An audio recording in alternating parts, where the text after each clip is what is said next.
If you always want to go from the regular 5-note pentatonic to some more interesting shredding lines all across the neck,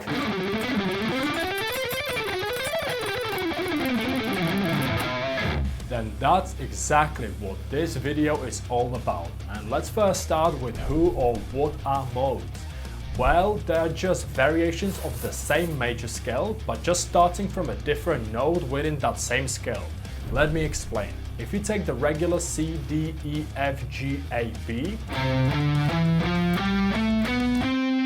then that's your C major scale, also known as C Ionian mode. And if you now start the same sequence but this time from note D instead of C, you're playing the Dorian mode. The only thing we're doing is just treating a different note of the scale as the root note. So D Dorian uses the same exact notes as C major, but we're just treating the second note as the first note in this instance.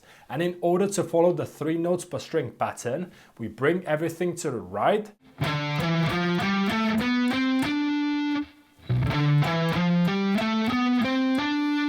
And that's exactly how it works for all of the modes. There are 7 modes in the octave in a major scale, therefore there are 7 modes. So if you can wrap your head around this, then you finally know what modes are. And we just continue the same thing for every single note. The third one is note E, known as Phrygian, but again E Phrygian and C major has the same note. We're just treating the third note as the root note, Phrygian. The next 4th mode in the key of C major is F Lydian. Then G Mixolydian.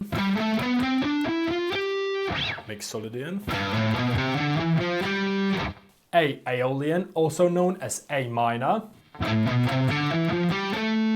And lastly B Locrian.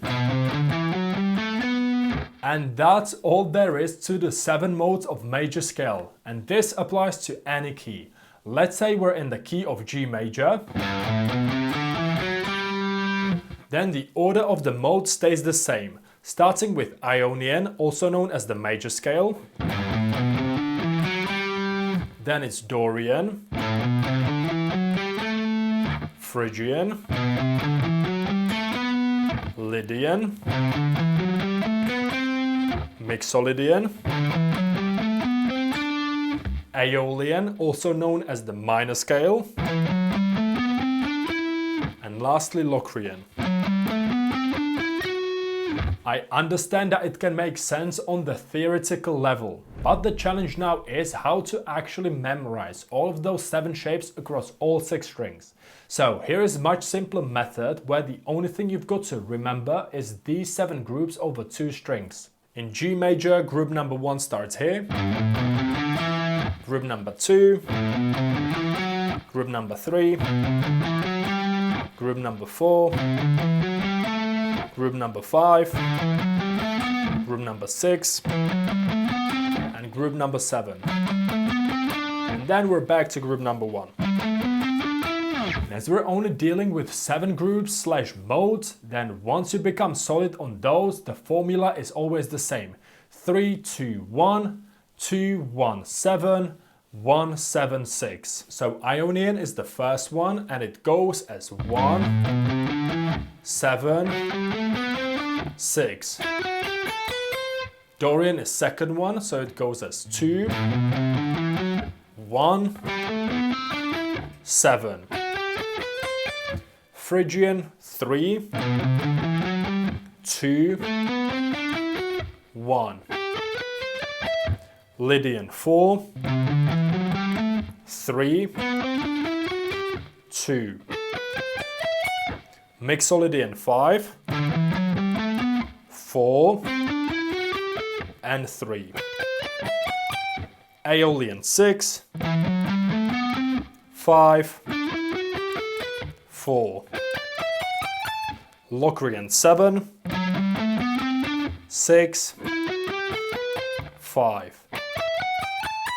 Thanks to this approach, you will start having more freedom over the neck and able to move between these modes seamlessly. So let's say if you're here group 7, then you can just continue going up horizontally, 7, 1,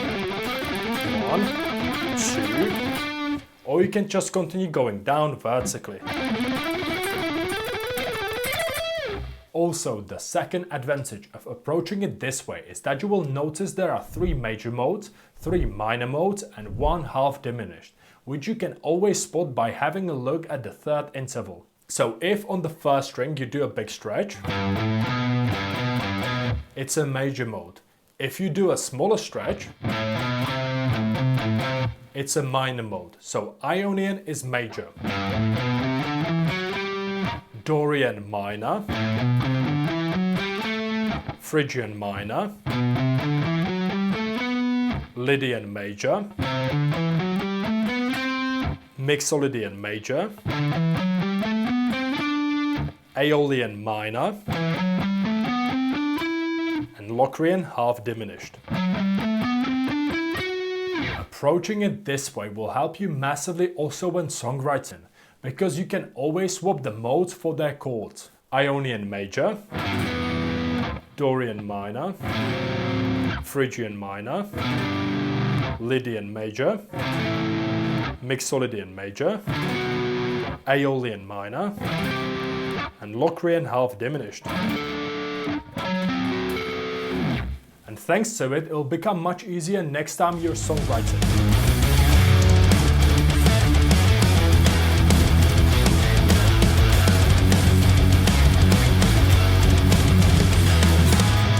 That's, ladies and gentlemen, all there is. If I would need to relearn the guitar again, I would write down on a piece of paper Ionian major, Dorian minor, Phrygian minor, Lydian major, Mixolydian major, Aeolian minor and Locrian half diminished. And then, when I have the guitar in my hands, practice those 7 grooves over 2 strings, which allows you to build complete modes across the entire fretboard in any key. Thanks to it, you will find a new sense of freedom on the fretboard as you will be able to utilize them when soloing or songwriting.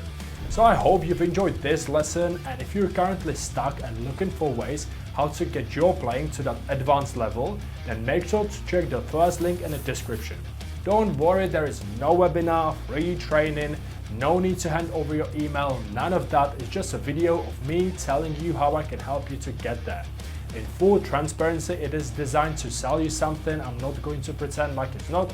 You don't have to click it. I really don't mind if you do click it or not. But if you feel like you had enough of being stuck with your playing, then feel free to check it out. Apart from that, thank you so much for being here. You're the pure reason why I make these videos. So if you're still here by the end of this one, then make sure to drop a comment below so I know who the real G's are. So thank you so much for doing that if you want to. Thanks again for being here, keep the guitar alive, and I'll see you in the next video.